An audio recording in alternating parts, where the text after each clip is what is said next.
Setiap orang punya awal yang berbeda. Ada yang memulai dengan mimpi besar, ada juga yang melangkah sedikit demi sedikit. Tapi ada satu hal yang sama, perubahan besar hampir selalu dimulai dari satu keputusan kecil. Selama 36 tahun, Bank Sinarmas telah tumbuh bersama jutaan nasabah. Dari langkah-langkah kecil yang diambil dengan niat dan harapan. Dalam proses itu, saya pun ikut belajar bahwa kemerdekaan finansial bukan selalu soal jumlah, tapi tentang arah dan konsistensi. Saya Eni Kamal, Consumer Business Director Bank Sinarmas, dan inilah cerita kemerdekaan finansial saya.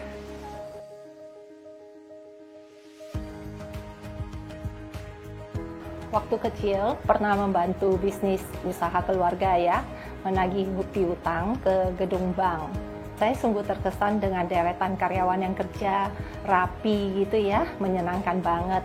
Mungkin ada yang bertanya-tanya, mengapa ada orang yang menganggap bekerja di bank itu menyenangkan? Bagi saya pribadi, melihat kesibukan sehari-hari para karyawan bank, suasana yang kadang tampak kacau, namun sebenarnya teratur, selalu memberikan energi tersendiri bagi saya.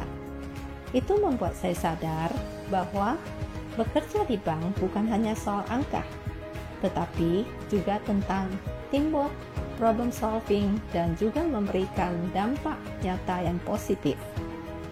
Hal inilah yang menginspirasi saya untuk bermimpi menjadi seorang banker. Rasa tujuan dan semangat inilah yang membuat saya percaya bahwa karir di dunia perbankan bisa bermakna dan membanggakan. Jadi bermimpi pengen kerja di bank setelah lulus kuliah. Mimpi kecil itu aja memulai langkah saya di kerja di bank.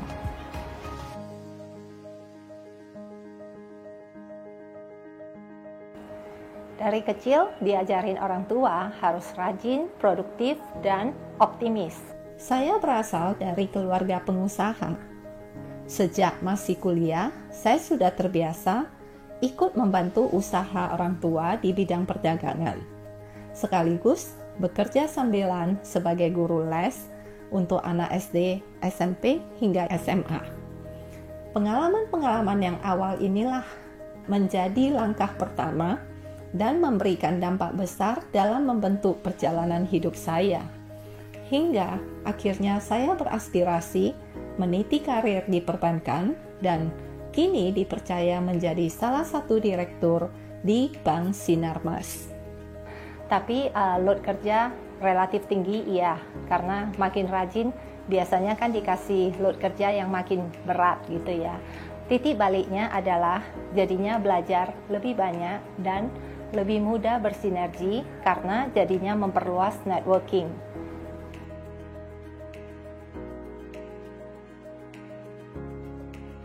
Menurutku kaya itu relatif. Yang penting kita menikmati hidup. Nikmati hidup bukan berarti berfoya-foya, melainkan bekerja keras agar kita bisa mendukung keluarga dan komunitas, supaya sama-sama bisa tumbuh dan meraih kebahagiaan. Tapi jangan lupa, semua kerja keras itu juga perlu dijaga. Caranya dengan mengambil langkah-langkah finansial yang krusial, seperti berinvestasi atau memiliki asuransi, yang sering terabaikan karena kita terlalu sibuk kadang dengan kehidupan sehari-hari. Padahal, hal-hal ini sama pentingnya untuk memperkuat passive income dan memastikan hasil kerja keras kita bisa berkelanjutan. Kemerdekaan secara finansial itu, simpelnya itu kita bisa melakukan investasi sehingga bisa mendatangkan passive income, terus punya cadangan, artinya kalau ada keperluan mendadak, kita siap untuk itu. Makanya saya juga asuransi sehingga tidak punya beban untuk anak-anak saya. Dan terakhir tentunya kebutuhan hidup sehari-hari bisa kita penuhi dengan layak. Itu aja.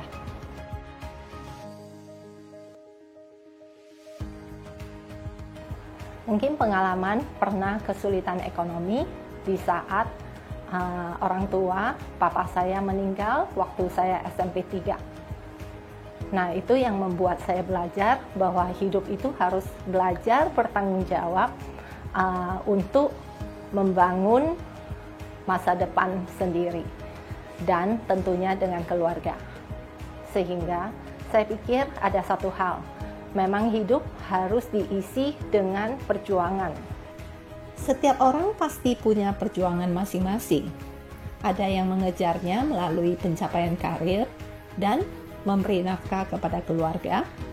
Ada pula yang menemukannya lewat kepedulian, melalui kegiatan sosial atau kerja untuk komunitas. Bagi saya, perjuangan yang paling penting adalah memperjuangkan hal yang memberikan arti pada hidup. Jadi harus mengisi hidup dengan makna yang lebih dalam, tidak hanya berhura-hura.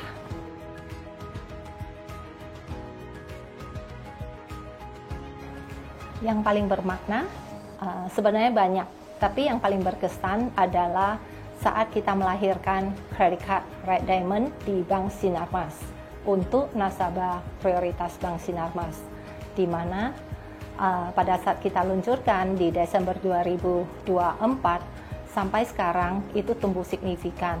Dan yang kenapa membuat saya sangat bahagia, karena ternyata selain dipakai untuk sebagai credit card, ternyata hasil kerja kami itu bisa membuahkan kebahagiaan buat nasabah Bank Sinarmas.